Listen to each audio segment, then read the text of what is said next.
Hindi sa bayan ng Carmen kundi sa pagitan ng mga bayan ng Katigbian at Sagbayan pala ang sentro ng malakas na lindol na yumanig sa Visayas base sa pag-aaral ng PHIVOLCS at iniulat nga natin kahapon.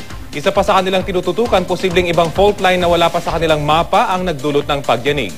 Balitang hatid ni Sandra Aguinaldo.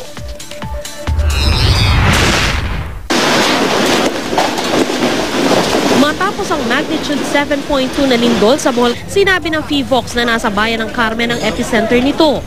Pero ngayong mas marami na raw silang nakalap na impormasyon, natukoy nilang ang epicenter ng lindol ay nasa pagitan pala ng munisipalidad ng Katigbian at Sagbayan.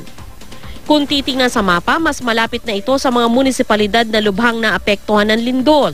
Mas lumayo naman ito sa tinatawag na East Bohol Fault Line. Ang pinag-aaralan ngayon ng PHIVOLCS, ang posibilidad na ang lindol ay sanhi ng paggalaw ng ibang fault line na wala pa sa mapa ng PHIVOLCS. Most likely east-west direction siya, no? And suggesting na this is probably a different fault system that transects Bohol Island.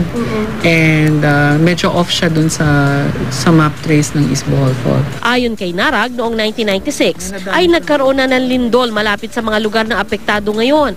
Pero hindi raw natuklasan kung may hiwalay na fault line doon. Try to understand that yung Bohol is predominantly limestone and medyo mahirap makita yung features ng active fault in areas na underlain by limestone kasi ang limestone madali siyang ma-weather di ba? So any superficial features that would suggest displacements associated with faulting, active faulting, nawawala kaagad. Ang tanong, kung maagang nailagay sa mapa ang fault line, hindi kaya mas nakapaghanda ang Bohol sa malakas na lindol?